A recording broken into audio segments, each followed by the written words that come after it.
কোরবানি ঈদের বাকি আর মাত্র কয়েকদিন, তাই তো শেষ সময়ে গবাদি পশু পরিচর্যায় ব্যস্ত খুলনার ডুমুরিয়ার খামারিরা। তবে এবছর সবার নজর কেড়েছে মিক্সিমিল গ্রামের ৪০ মণ ওজনের বিগ বস নান্টু। আমরা এই গরুটা অনেক যত্ন করে মানুষ করেছি, একেবারে ছেলে মেয়ের মতোই মানুষ করেছি।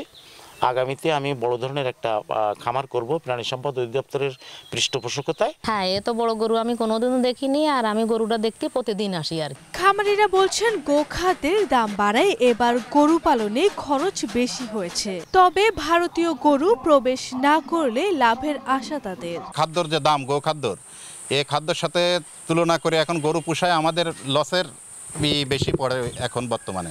আমার গরুগুলো এবার কুরবানিতে আমি ছাড়ছি লাইভ ওয়েটে 570 দেশাল এবং শায়াল, আর 530 টাকা হচ্ছে জার্সি গরু।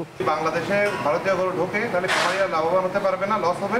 আর যদি ভারতীয় গরু না ঢোকে সেক্ষেত্রে খামারিরা একটু লাভের মুখ দেখতে পারে। এদিকে প্রাকৃতিক উপায়ে গবাদি পশু পালনে খামারিদের নানা পরামর্শ দিচ্ছে উপজেলা প্রাণী সম্পদ বিভাগ। আমাদের পরামর্শক্রমে প্রাকৃতিকভাবে খাবার খাওয়াইয়ে লালন পালন করছে। তারা কোনো কোম্পানির খাবার খাওয়ায়নি, তারা নিজেরাই দানাদার খাবারের মিশ্রণ তৈরি করে খেয়েছে। এবছর ডুমুরিয়া উপজেলায় কোরবানির জন্য ৭৫,০০০ গবাদি পশু প্রস্তুত করা হয়েছে। আরভি ইসলাম হিমু, এশিয়ান টেলিভিশন।